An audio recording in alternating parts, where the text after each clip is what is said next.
Hi friends, ஹெல்த்தியாக கோதுமை ரவையில் பிரியாணி எப்படி செய்யலான்னு பார்க்கலாம் வாங்க. இதுக்கு 2 கப்பு கோதுமை ரவை எடுத்திருக்கேன். ஃபஸ்ட்டு குக்கரில் சேர்த்துட்டு இதை நல்லா வறுத்து எடுத்துக்கலாம். ஒரு 2 நிமிஷம் போல் நல்லா வெறுமனே வறுத்து எடுத்துக்கலாம்.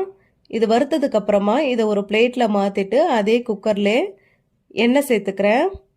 எண்ணெய் நல்லா காஞ்சதுக்கு அப்புறமா 2 துண்டு பட்டை, 4 லவங்கம், ஏலக்காய், கல்பாசி, ஒரே ஒரு நட்சத்திர சோம்பு எல்லாத்தையும் சேர்த்துட்டு இது பொரிஞ்சதுக்கு அப்புறமா 2 பிரிஞ்சி இலை, ஒரு 1/2 ஸ்பூன் சோம்பு சேர்த்துட்டு நல்லா பொரிய விட்டுக்கிறேன். பொரிஞ்சதுக்கு அப்புறமா 2 பெரிய வெங்காயத்தை நீல வாக்கில் கட் பண்ணி எடுத்து வச்சிருக்கேன். அதையும் இது கூட சேர்த்துட்டு நல்லா வதக்கிக்கோங்க. வெங்காயம் நல்லா பொன்னிறமாக வரட்டும். இப்போ வதங்கினதுக்கு அப்புறமா 1 ஸ்பூன் இஞ்சி பூண்டு பேஸ்ட்டு சேர்த்துட்டு நல்லா கலந்து விட்டுக்கிறேன். இது கூட காய்கறி சேர்த்துக்கலாம். பீன்ஸு, கேரட்டு பொடியாக கட் பண்ணி எடுத்து வச்சுருக்கேன். 3 பச்சை மிளகாய், 2 தக்காளி பழம், 1 கைப்பிடி புதினா தழை சேர்த்துட்டு நல்லா வதக்கி விட்டுக்கோங்க. நல்லா வதங்கினதுக்கு அப்புறமா ஒரு 1/4 ஸ்பூன் மஞ்சத்தூள், சிக்கன் மசாலா 2 ஸ்பூன் எடுத்திருக்கேன். இது வீட்டிலே அரைச்ச சிக்கன் மசாலா தான். 2 ஸ்பூன் சேர்த்துட்டு பட்டாணியை ஊற வச்சுருக்கேன். அதையும் இது கூட சேர்த்துட்டு மீல் மேக்கரையும் சுடு தண்ணியில் போட்டு எடுத்து வச்சுருக்கேன். இதெல்லாம் நம்ம விருப்பம் தான். உங்ககிட்ட எந்த காய் இருக்கோ அதை வச்சு நீங்கள் செஞ்சுக்கலாம்.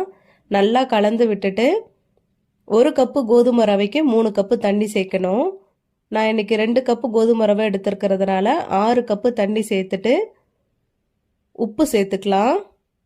உப்பு சேர்த்துட்டு இது நல்லா கொதிக்கட்டும். இப்போ கொதி வந்ததுக்கு அப்புறமா கோதுமை ரவையை போட்டுக்கோங்க. வறுத்து வச்ச கோதுமை ரவையை சேர்த்துட்டு நல்லா கலந்து விட்டுட்டு குக்கரை மூடி போட்டு அப்படியே ஒரு 4 விசில் நல்லா வேக வச்சு எடுத்துக்கலாம்.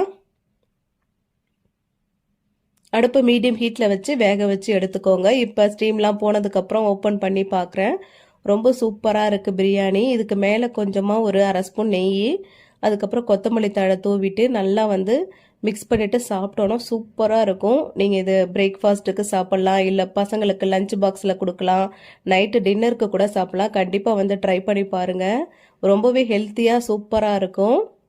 சைடிஷ்க்கு தயிர் பச்சடி வச்சுக்கலாம். வீடியோ பிடிச்சிருந்தா மறக்காமல் அருணை கிச்சனுக்கு சப்ஸ்கிரைப் பண்ணிடுங்க.